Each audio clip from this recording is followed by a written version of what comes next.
All right, so in these meetings, we're going to go over the 21 irrefutable laws of leadership. So we're going to go over that. And last week we played two of them. Last week we played the introduction, and here's an introduction, and then we played law number one. So just to get us caught up to speed, what was law number one for the people that were in here? The law of the lid, right? And the law of the lid says that it calls it your leadership lid. What did he say about it? So our leadership lid determines the effectiveness and success of your business. You can raise your leadership lid, everything rises and falls on leadership. And I have some more notes, but yeah, that's right. Your leadership lid determines the effectiveness of your organization, your lid. So if you're a 6, your organization is going to be a 5, right? So you're putting a lid on all the people that you're responsible for leading. So we got to constantly be what? Raising our leadership lid, you know? Leadership, what's the definition of leadership? Influence, nothing more, nothing less. And then what did you add to what you said there, Stephen? At the end, the last thing you said about leadership? Everything rises and falls on leadership. Everything rises and falls on leadership. I think it's this that we watched last week where he talked about he went and visited a company. This company was failing, right? So they hired like a new CEO took over, or like somebody else bought the company. And the first thing that they did is they fired the president. They fired the person in charge, you know. And he said, well, you know, why did you do that? He said, if they were any good, I wouldn't need to be here right now, you know. So he said a lot of times, anytime he has to take over a failing organization, the first thing he does is he gets rid of the leadership, right? So everything rises and falls on leadership. So I'll pull this up, but do you guys have any questions that, you know, while I'm pulling this up, we can at least get them out on the table and maybe address them after we hit on this? Any questions regarding, you know, you or someone getting into leadership? You're like, man, I'm getting into leadership. What's this mean? Or what do I got to do on Tuesdays? Or, you know, what do my weekends look like? Or whatever you want, really. Ask them now so you can get them all answered. But this is 21. I got a good question, I think. If you were to have a success schedule that would lead you to growth as a leader, like say for instance, if you're going to be an SA or you're getting into leadership, what would you say would be the success schedule that someone should follow? It is with great joy that I based on like what you should do in the morning, then all the way to the end of the night. Would be a good week. Yeah.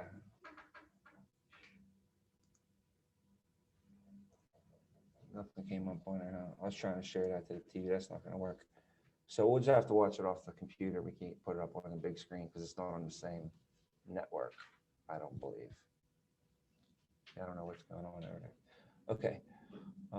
So we're going to go. We did law number one. If you guys ever want to, you could go on YouTube and just watch the 21 laws of leadership.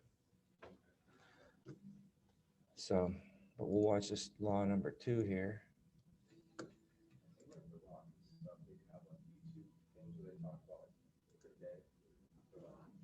Yeah, like The Rock, he's like, I get up at like 5:30 a.m. and it's like, this is what my game is. They're like different famous people and stuff, like talking about like how they go about the day, like their set schedule every day. Pretty cool. Can you guys see that now? All right. So law number 2 is the law of influence. The law of influence. Well, I did all this to make this camera straight. I'm gonna try and keep it that way, if you don't mind. Just swing this around a little bit. Somebody unplugged my computer cord. I have a black cord I plugged in here to like make it longer, you know, because I always need it to be longer. So, oh well. Here we go. Boom. Oh my gosh, Tracy. The second law is the law of influence. And the law of influence says the true measure of leadership is influence. Nothing more, nothing less. I love this law, and when I teach it, I find sometimes it throws an emotional curve to people. Let me explain to you what I mean. You see, the law of influence says leadership is influence, nothing more, nothing less. I find most people want to attach other definitions to leadership. They want to say things like, John, I think leadership is title. And by the way, I have a leadership title. Or I think leadership is position. And by the way, I have a leadership position. I find that a lot of people want to tie all kinds of definitions into leadership. And let me just tell you, leadership is influence. Nothing more, nothing less. Let me explain it this way. The person with the most influence at any given time, for any given reason, in any given group, is the leader of the pack. Now, what that means is there are times when influence changes. There's times when one person will have more influence than another, but when you get onto another issue or another subject, that another person that leadership may shift a little bit because we are not all strong in all areas. And so therefore, when I'm talking about leadership as influence, what it shows is there's a fluidness of leadership, and that leadership doesn't always stay with one person. In fact, let me give you a perfect example of this. As we study together the 21 irrefutable laws of leadership, one of the first things you're going to realize is this. You do not do well in all 21 laws. Okay? And for those that are in the studio today, I just want you to know, you won't do well on all 21 laws. Now, here's what's going to happen. As you evaluate yourself on each law, here's what's going to happen. You're going to have a tendency to think that when you do well on a law, you're going to say to yourself, now that is a true law of leadership. Oh, John's right on there. Oh, that is so good. He's just, that is true. And on the laws that you don't do so well, you're going to say, that may not be a law of leadership. Now what you're going to find is you're going to do well on some laws, you're going to not do well on some laws. Hey, that's the way it is. In fact, there are going to be some laws, I'll point them out to you, that I don't do well on. Now here's what I want you to see. That's why it's important for you not only to understand leadership, but that's why it's important for you to have a leadership team. That's why it's important for you to train leaders around you. And here's why. In fact, I have seen over the last 3 decades, in the 80s, if you know Chuck's a better navigator than me, who are you going to follow? See,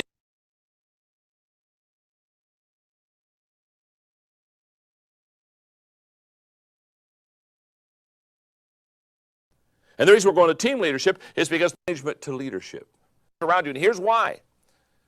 In fact, I have seen over the last 3 decades, in the 80s, I saw that the great word was management. Everybody talked about management. Peter Drucker did some great things on management. And when we got to the 90s, in corporate America, it changed from management to leadership. Now, there's a reason for that. See, managers assume things will always stay the same. Leaders assume things will always change. And so in the 80s, when things were stable, wow, we needed managers to kind of control and to make sure everything was being taken care of. In the 90s, when we got to leadership, all of a sudden it drastically changed. And we needed guys and gals and men and women that were fast-paced and could change and embrace change. And I can tell you, as now we've entered into a whole new century, I can promise you we've gone from management in the 80s to leadership in the 90s, to now I can tell you, we're going, as we've entered in a whole new, not only decade, but a whole new century, we're going now to team leadership. And the reason we're going to team leadership is because the 21 irrefutable laws of leadership will teach you and me, very simply, that you just don't do all 21 things well. You don't, I don't. Now, the moment we understand that, I've got to have a leadership team. And the reason that I have to have a leadership team is because I need people around me that can absolutely make up for my weaknesses and can complement me. Does that make sense? So, for example, as we're teaching through here, here's what I want you to see. As I walk down here and just kind of use maybe my front row for an example, because this will work. Let's say, for example, this is my leadership team. My name's John. What's your name? Chuck Ramsey. Okay, Chuck, perfect. Let's say we're in one of the laws, and let's say Chuck does a better job at one of the laws than I do.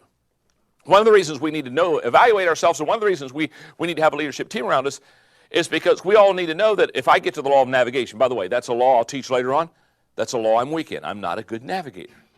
What I have to realize is, but let's say Chuck is I'm a 2 as a navigator, okay?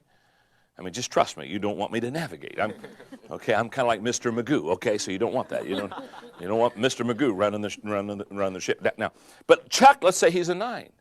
What that means is when we get to something in our organization that requires navigating, what we do is I take, and now Chuck has more influence. Because if you know Chuck's a better navigator than me, who are you going to follow? See, for too long, we've said, follow me because I have the position. How ridiculous. Follow me because I have the title. I'm the president. I'm the one that's over everybody. Follow me. That's not a good reason to follow somebody. You ought to follow a person because they're competent. You ought to follow a person because they're best. And the secure leaders, and I'll talk about the law of empowerment. That's another law. But the secure leaders look around and say, look, gang, let me tell you something. Chuck's a better navigator than me.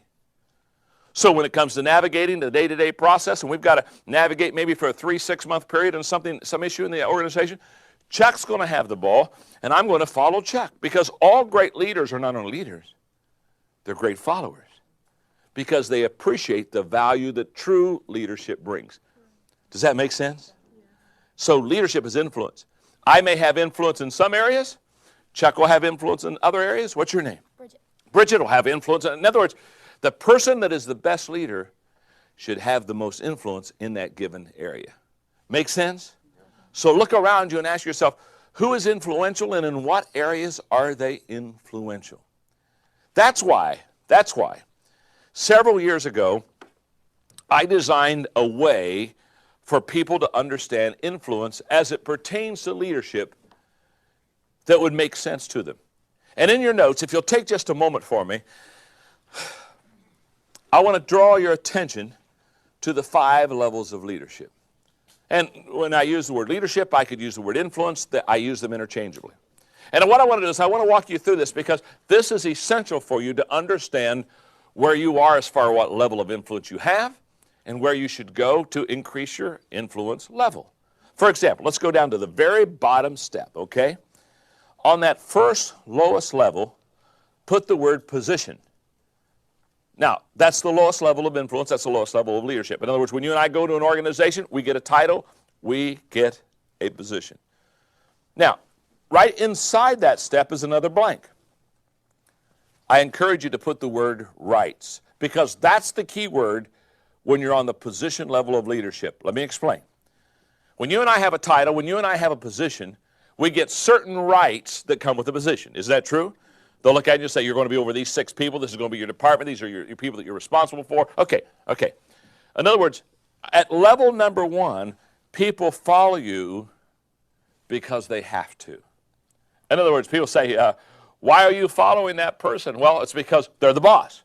They're the leader. I have to. In other words, I'm under them.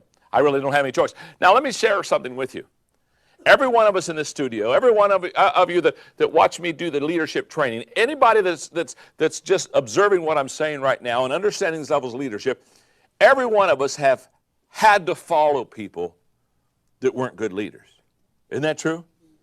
How many of you we don't need to call out names, okay, let's not get personal here. How many of you have at one time in your business life or your work life had to follow somebody and they were just a lousy leader? I mean, that's absolute. That's 100% in the studio. Let me ask you this question. How many of you are sitting beside that person right now? Don't go there. Don't go there. Don't go there. The first question is a leadership question. The second question is an IQ question. Okay, don't raise your hand on the second one. That would not be a good thing. Okay. Now, here's what I'm saying. Every one of us have had to follow people that were not good leaders. Why? Because they had the position and title. This year, I'm going to be speaking to the West Point. I'm coming in for 2.5 days. I'm going to be speaking to all the cadets. I'm going to be speaking to the leadership, and they want me to talk about the 21 irrefutable laws of leadership because they teach it there. What's interesting is my challenge as I go to West Point will be I'm going to teach the 21 irrefutable laws of leadership, and so much of the service area is based on rank. and what they're going to have to understand, and what I'm going to do my best to teach them. Of course, they're very, very sharp, so they're going to understand it very quickly, probably much better than I ever could. Is they're going to have to understand that just because people follow you because you have a position doesn't mean that you're a great leader. Does that make sense? Level number 2 is the permission level. Let me walk you through the rest of these very quickly.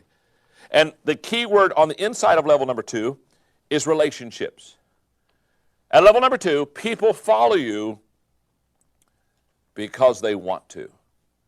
And by the way, just stop for a moment and look at your notes. There's a world of difference between 1 and 2. In step number 1, people follow you because they have to. In step number 2, people follow you because they want to, because now you've developed relationships with them. Level number 3 is the production level. And the key word is results. Basically, what I'm saying at level number 3 is this. At level number 3, people follow you because of what you've done for the organization. In other words, it's growing. The profit's better. The morale is higher. Okay, now all of a sudden people are following you because you've been successful in the organization. That's level 3. Level number 4 is the people development level. That's always my goal. When we talk about a couple of the laws of leadership, I'll talk more about people development. But at people development, the key word is reproduction. Oh, yes. People follow you there because of what you have done for them. What you have done for them as individuals. In other words, on level number 3, they follow you because of results and what you've done for the company. At level number 4, they follow you because of what you have done for them. Now they're personally growing. Now they can say, I'm a better person. I'm more effective in my job because you've equipped them, you've given them tools. In the last level is what I call the personhood level. And the key word there is respect. And basically, you have done it so well with so many people for so long that people just automatically put you up there. So it's a wonderful level to be on. And I would encourage you on law number 2 just to take some time and look at the questions and ask yourself questions. And basically, you have done it so well with so many people for so long that people just automatically put you up there. So it's a wonderful level to be on.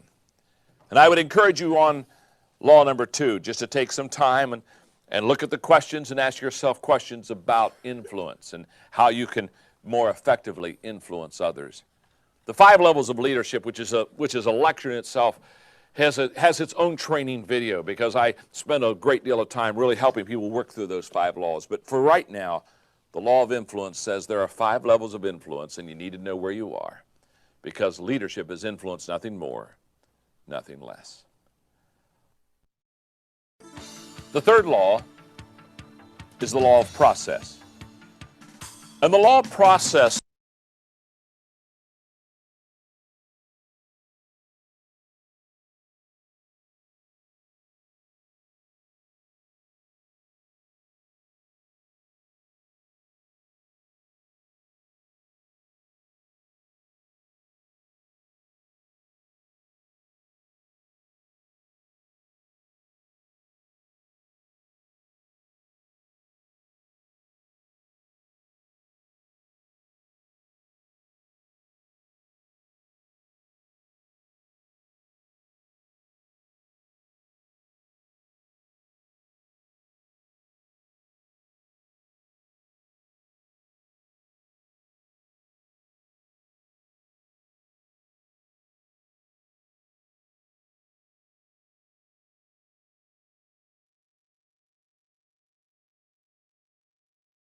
says leadership develops daily, not in a day.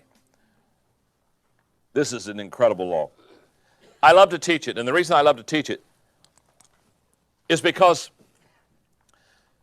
if a person can understand process, is the law of process. And the law of process says leadership develops daily, not in a day. This is an incredible law. I love to teach it, and the reason I love to teach it is because if a person can understand process, they're going to be very effective as a leader. But if they don't understand the process of becoming a leader, they're going to get very frustrated. Let me explain to you. Many times when I do leadership conferences, when we have a Q&A period of time, probably the most common question asked me when I do leadership conference, somebody raise their hand and say, John, here's the question. Are leaders born? And whenever they ask me the question, are leaders born? I always look at them and I always say, of course they are. Think about that question. I've never met an unborn leader. Don't particularly want to either, thank you very much. Now, what they're really asking is, they're not asking are leaders born. What they're really asking is, are there leaders that, are people when they're born, they kind of got it? You know what I'm saying? They got it, and are there people when they're born, they don't got it? And I suppose if you got it, you lead, and if you don't got it, you get in line. You know what I mean? And hope there's a water fountain at the end somewhere, okay? That's a very important question. Because what I have found is this, and this is so huge. What I have found is there are a lot of people who just think you either have it or you don't have it. And I'm going to tell you right now, that is not true. There are people that have leadership leanings. Of course there are. Just like there are people when they're born, they have kind of musical leanings. So there are leanings toward leadership that some people have that other people don't have. But anyone can learn to be a leader. In fact, that's why I have such a passion to teach leadership. That's why I have such a passion to teach these laws. Because if you learn these laws, it becomes absolutely amazing how well you're going to be able to learn to lead. So let me take a moment and explain to you a couple important thoughts in this law. In your notes, we overestimate the event and we underestimate the process. I have found this to be very common with people in leadership. They overestimate what an event will do for them. They come to a leadership conference or they read a leadership book and they say, oh my goodness, this is so good. And this is going to make me a leader. This is going to change me. Now, let me just explain to you the difference between the event and the process, because this will help you understand the law process. For example, when you go to a leadership event, I'm talking about like going to a leadership conference, reading a leadership book, okay, listening to a leadership lecture. Okay, when you go to a leadership event, that encourages decisions. That's what it does. In other words, you go and they say, oh my goodness, I know it's important for me to lead, so I'm going to make a decision. For example, when I taught you the law of the lid and said that everything's going to rise and fall on your leadership, many of you made a choice probably. You said, oh my goodness, then if that's the truth and my lid of leadership is going to determine how effective I am in my business, I'm going to have to learn to lead. That's a decision. Events encourage decisions. The process encourages development. The emphasis in process is continue to grow and develop yourself. The event motivates people. We all love to come and be motivated and encouraged, but the process matures people.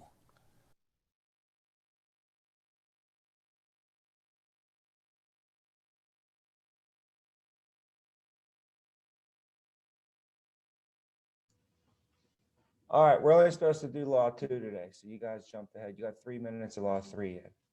So stop, share, and we'll just get this back over to here. All right, quick review. What you guys take home from law 2? Well, there's 5 levels of leadership. Yes. Did he go over all 5 levels and right there? Oh, that's great. Perfect. All right. So position, permission, right? Production, personhood, and pinnacle. Aren't those the ones? I thought it was position, permission, production, people, and personhood. No, pinnacle. Pinnacle. Isn't that the last one, number 5? What was the key word for 2? Relationships. Yeah, they're all P's though. All P's. Position is number 1. Position is number 1. Right? What's number 2? Permission. Then what's number 3? Production. Position, permission, production. Then what is it? People development. And then the last one was pinnacle, right? All right. And then he went into each one, how to level up. You're not just level 3. You're level 3 with him, you're level 5 with him, you're level 1 with her. You're different levels with different people, you know? So Good. Anything else? Those 5 levels right there, you could go back to that any day, all day. Literally, you could look that up. I think he has a book called The 5 Levels of Leadership. It's a short read. So that right there can, help you when you're working with your people. You figure out, what level am I with this person? So when if you're acting out of position if you're acting out of your number one position, you're acting out of just a level 1 positional. You're just saying, follow me because I'm your essay. That's more like someone at the grocery store working for somebody. You have to listen to them. That's their boss. Here they don't got to do nothing you say, right? They have to follow you because they want to. You have to be good at getting people to want to follow you. So that's how you level up, from there. And I think the production one is huge, absolutely huge. This is a what have you done for me lately business, So if you want to fire up your team, quick way to fire up your team is to go out there and lead from the front. Sports analogies just make a lot of sense in this situation, or like a war analogy, sort of. People watch the movie Braveheart, right? People got fired up behind Mel Gibson because why?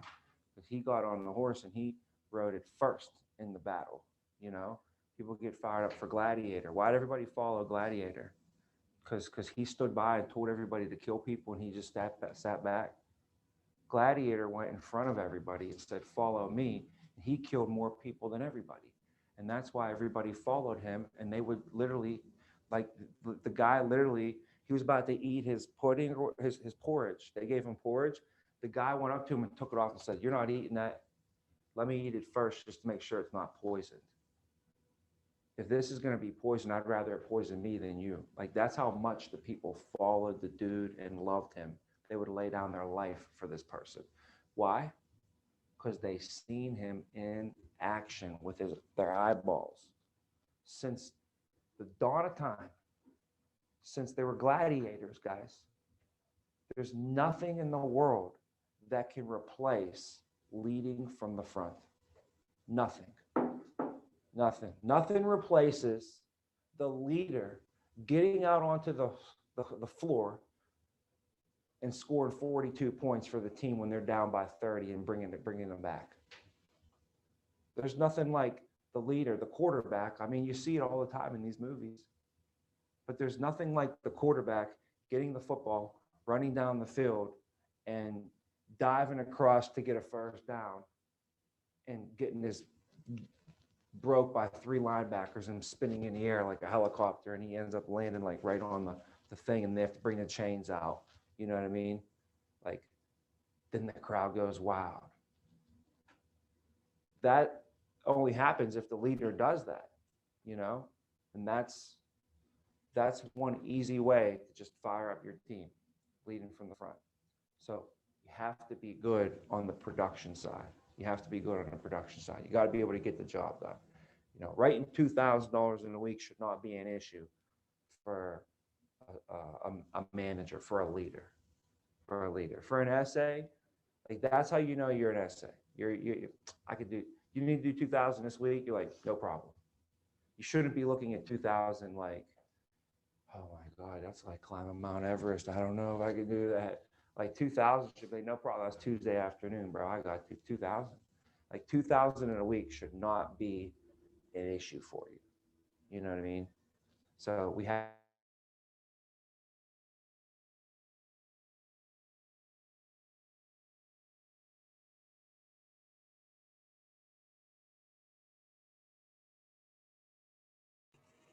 We lost you, Tommy. What got you there?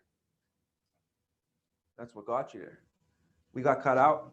Yeah, we lost for just 15 seconds or so. Okay.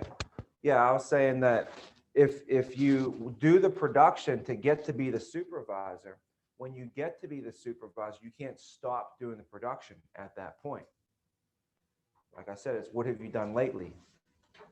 So that's what got you there. That's why you are a supervisor, because you can do that type of production. So you got to continue to do it and show and set an example for your people. So that's why the production level is so key. So Javon said schedule, right? He wanted to know what type of schedule would you have set up, in leadership to make sure that you're growing and growing up and growing and developing and building your team,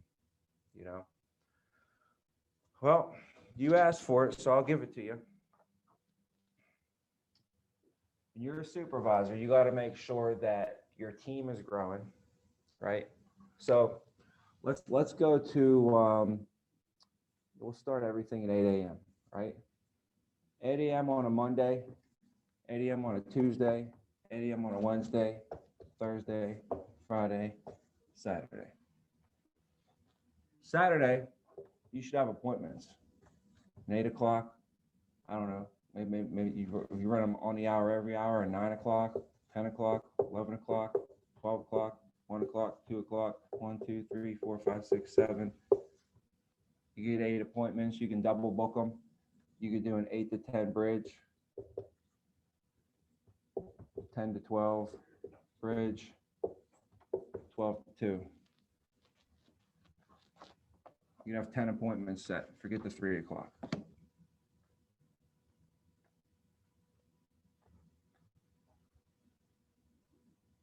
How many is that? 1, 2, 3, 4, 5, 6, 7, 8, 9, 10. You'd have 10 appointments booked from 8 until 2. You sit down. If you don't sit down with your 8, because they don't show you, then you just go to your 8 to 10. Right? Your 8 to 10 ain't there. Well, by the time you do all that, you just get set up for your 9. One of those 3 are going to show. You do an 8 o'clock presentation. You call, roll your 9, move your 9. This 9 is booked between what? 9 and 10. This one's booked between 8 and 9. This one's 10 and 11. So now you get out of here at 8 o'clock. You do it. You're done by 9:30. You made a sale. Now where do you go? You either go here or you go here. I will go here first. If they're not here, then I'll go here. This is an 8 to 10. This is a bridge. I'll just roll them to later on in the day. Hey, you know what? Well, how about I'll roll you over here? I'll roll them to later in the day if they're not around. Then you might sit down with your 9. You sit down with them at 9:30. You might get done with them at, they're in no sale. You're done with them by 10:30. So then you go to your 10 to 11. 10 to 11 is not there. So then you go to your 10 to 12. They're there. See them, you have to roll this one. Shit's going to happen is what I'm saying. But it's all going to be good stuff, right? What you do is when you miss an appointment, you roll them to another time. So next time you have to get on the phones, you don't have to start from scratch. You already have a bunch of preset appointments, right? Some of these people are going to no-show you. They're going to reschedule, not be available. Something's going to come up. But that will be my Saturday right there. First appointment, 8 a.m. 7:45, I want to be an MGA one day. So 7:45, I have a team with my call, or a call with my team, if my MGA already doesn't have it. But each MGA should have a 7:45 call on Saturday mornings to pump up their team. Because there are people on your team that want to go out and get it. And why would I not facilitate a call for them? Or there might be 2 people on your team like, why do we do calls at 7:45? And you're like, you know what? You're right. That's kind of pushing it a little bit. Okay, let's start catering to the kitty cats then. Right? Do we want to cater to the kitty cats, or we want to cater to the people that want to go out there and be dogs? We have to facilitate an opportunity for if people want to go and ball out and they want to make as much money as they want, if they want to be the best they possibly can be, then we have to have that opportunity. I'm not going to facilitate because somebody on the call thinks that it's too much to have a call at 7:45. So let me start facilitating and making it an operation based upon the feelings of the kitty cats. Then the dogs are going to be like, they're like trying to go, but we keep them in a cage. Why would I keep the dogs in the cage? Because the kitty cats want to stay in the cage. I'm going to make it so if the dogs want to be the dogs, they can be the dogs. And if the kitty cats want to stay home, don't get on the call. Don't be a dog. You don't have to. But I'm not going to not have it for the dogs that want to get fired up and go out there and take over the day and have a great weekend. You know what I mean? Why would I not do that? The owner of Walmart would meet the people in the morning at 7 o'clock in the morning every Saturday morning for donuts. You know, for Walmart. This ain't Walmart. You don't get no renewals working at Walmart. You know?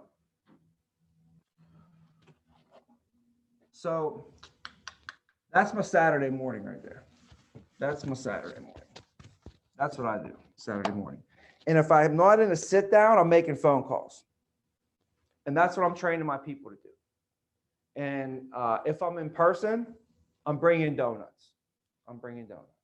If I'm smart enough, if I can think ahead, if I want to be a G, I'm going on DoorDash, finding that address, DoorDashing some Dunkin' Donuts to their door. What time is the appointment? 9 o'clock, I'm going to have them DoorDash at 8:45.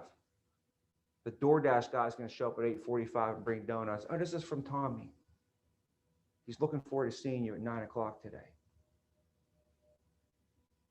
How much did it cost me in gas to get out there? Time to get out there? Nothing. What did it take me to get the donuts? Normally, this is how I think. Normally on a Saturday morning, guess what I would have to do? Guess what I have to do? Saturday, Friday, what would I have to do Friday? This is my career, guys. You want to make millions of dollars? I'm trying to show you. This is what I had to do, and it's way easier for you. So we got to be on a high level of gratitude right now, because on Friday night, first of all, Friday morning, I'm at the office at 8 o'clock, grinding all morning Friday.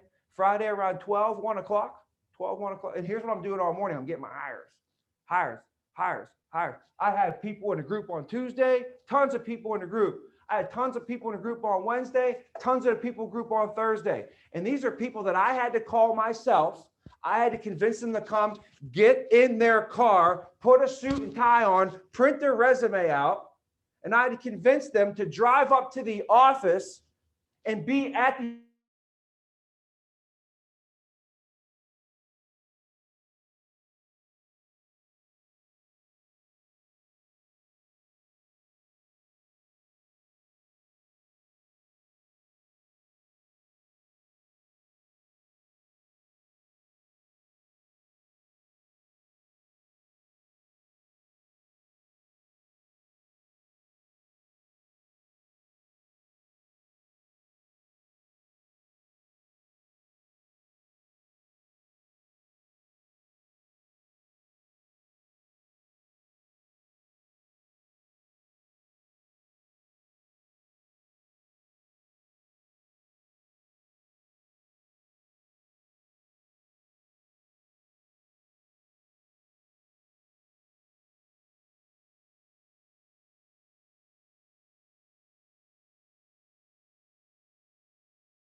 I don't know why he doesn't just get new Wi-Fi. Like, I know, it's really bad. And like that room in general, like I've taken sits in there and I've literally had to like run to someone else's office to like finish out the sit there because that back room is not good. Yeah. wow. Yeah, I that would usually be sit on annoying. my I'd be phone. pissed. Yeah.